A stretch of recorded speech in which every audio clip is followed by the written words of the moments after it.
ไปดีมีสิมาปนมะเขือมาแข่งปนกระปูพี่น้องปนกระปูหน้าขึ้นเลยนี่ตักปูหน้ามาไม่เห็ดปนกินปนใส่มะเขือมาแข่งกินกับผัก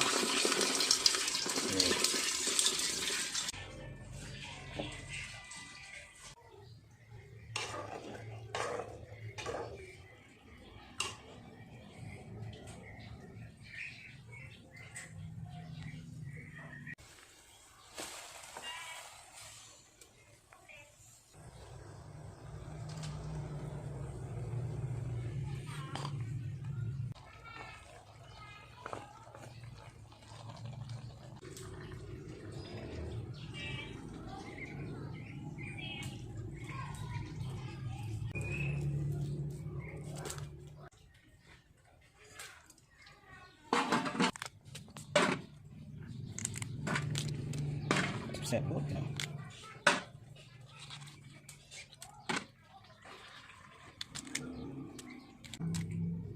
กินกับผักกระเดาพี่น้องปนกระปูใส่มะเขือแข่งกระปูย่ำนี่มันมัน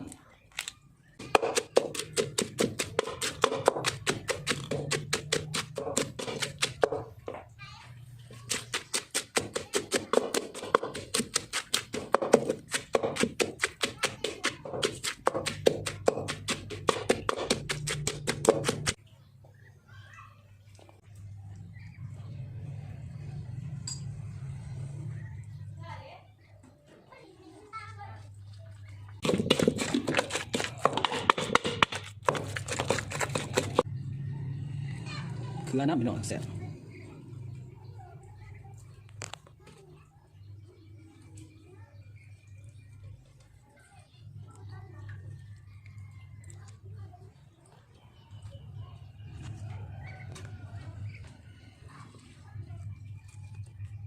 นี่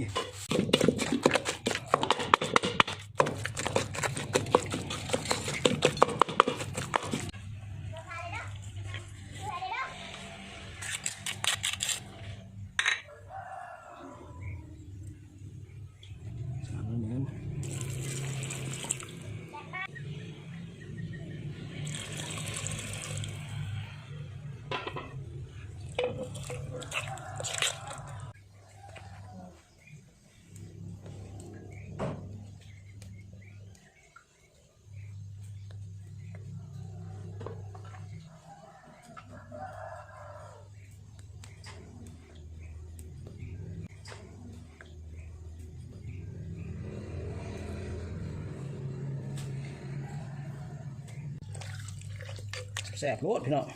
นำกันเด้อ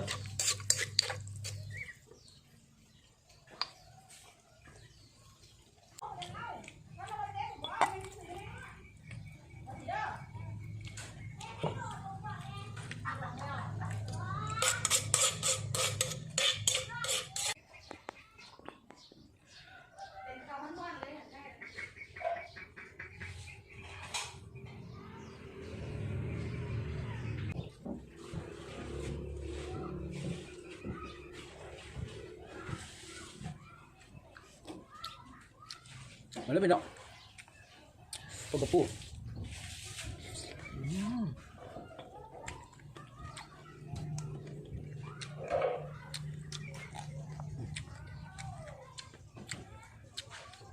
ต้มเกลือ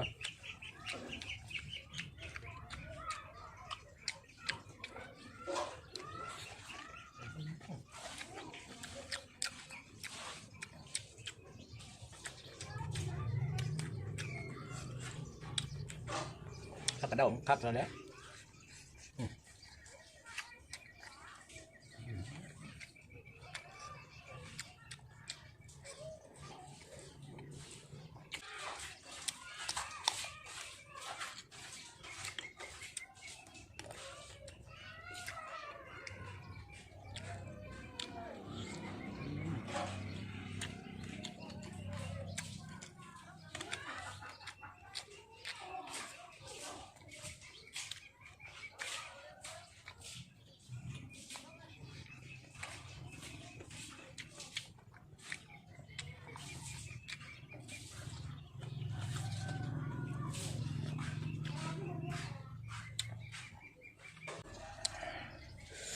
ดูคำใหญ่ๆโหลดเนาะ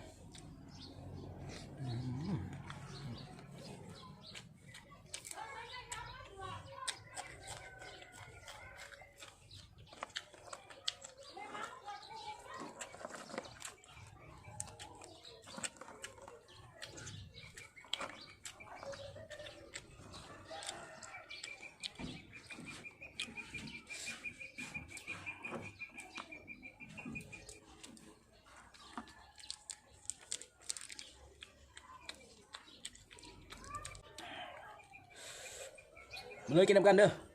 แซ่บเลยพักมาแข็ง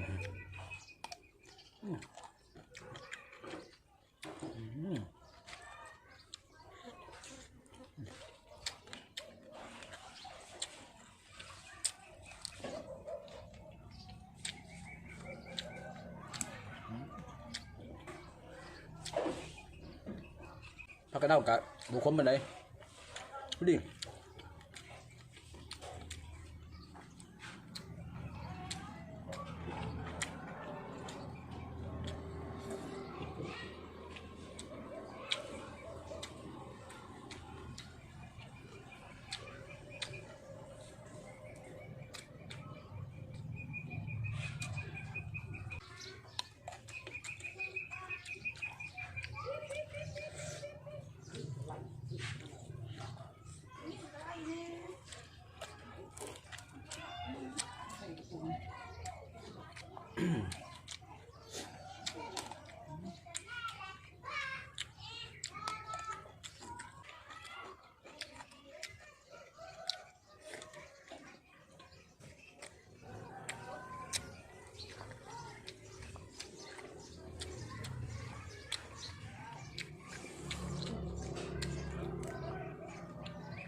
บนป่าหลวงพัก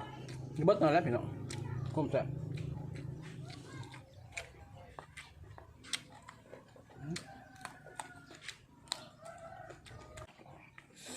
กับข้าวเหนียวห่อนแซ่บ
แซ่บรีบพี่น้อง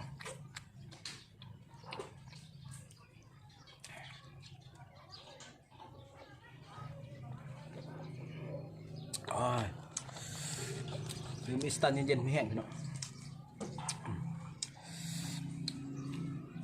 เกลือ